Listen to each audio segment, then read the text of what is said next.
جی السلام علیکم ورحمۃ اللہ وبرکاتہ۔ بسم اللہ الرحمن الرحیم صلی اللہ علیہ وآلہ وسلم۔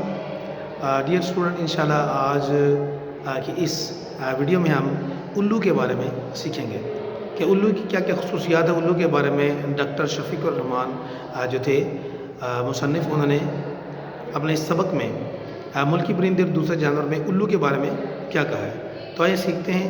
الو بردبار یعنی صبر برداشت کرنے والا، دانش مند، عقل مند، لیکن پھر الو ہے۔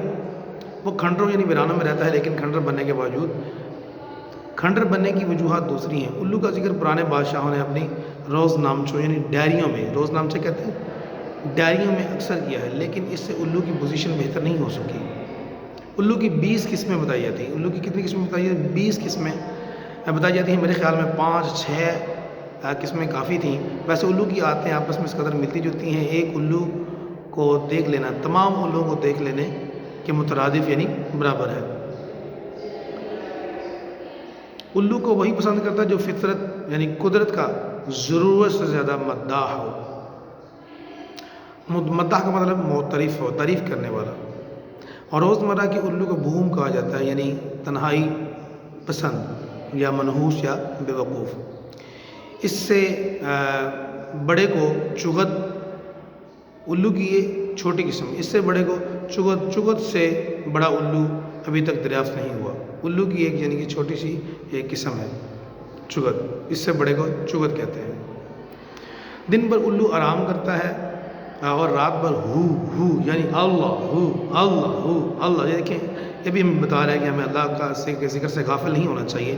ہمیں ہر وقت ہاتھ میں ٹک ٹک والی تسبیح ہو، درود پاک صلی اللہ علیہ وسلم پڑھتے رہنے، اس میں کامیابی ہے آخرت کی۔ کیونکہ اللہ تعالیٰ فرماتا ہے نا جی وما خلقت الجن والانس الا لیعبدون، ہم نے جن اور انسانوں کو محض اپنے عبادت کے لیے پیدا کیا۔ تو باقی تو سسٹم اس کا نظام ہے، مگر ہمیں اللہ تعالیٰ کو بھولنا نہیں چاہیے۔ اس کا مطلب یہی نہیں ہے کہ ہرگز ہم تسبیح مسلسل پکڑ کے نہیں، اگر ہم سنت کے مطابق بیٹھنا، کھانا پینا، اپنا اڑنا بچھونا سنت کے مطابق کر لیں تو وہی ہمارا عبادت ہے۔ یاد رکھیے، واش روم میں اگر سنت کے مطابق ہم جائیں گے، دعائیں وغیرہ پڑھ کر اندر نہیں پڑھنی ہوتی، اندر سنت کے مطابق بیٹھ سکتے ہیں۔ اب یہ کیا ہے، اس کی ڈیٹیل انشاءاللہ نیکسٹ کسی ویڈیو میں آپ کو بتاؤں گا کہ کیسے ہم طبی اس کے فوائد کیا ہیں، طبی طور پر اس کے ہمیں کیا فائدے ہیں، قضاء حاجت کرتے وقت کیسے بیٹھنا چاہیے۔ تو یہ ایک سوال نشان ہے کہ ہمیں یہ آتا ہے کہ نہیں آتا ہے۔ انشاءاللہ نیکسٹ ویڈیو میں یہ بھی ہم سیکھیں گے، مزید بلی کے بارے میں، الو کے بارے میں انشاءاللہ تعالی ہم سیکھیں گے۔ ملتے ہیں، تب تک کے لیے اللہ حافظ، اپنا بہت سارا خیال رکھیے گا۔ اللہ حافظ، السلام علیکم ورحمۃ اللہ وبرکاتہ۔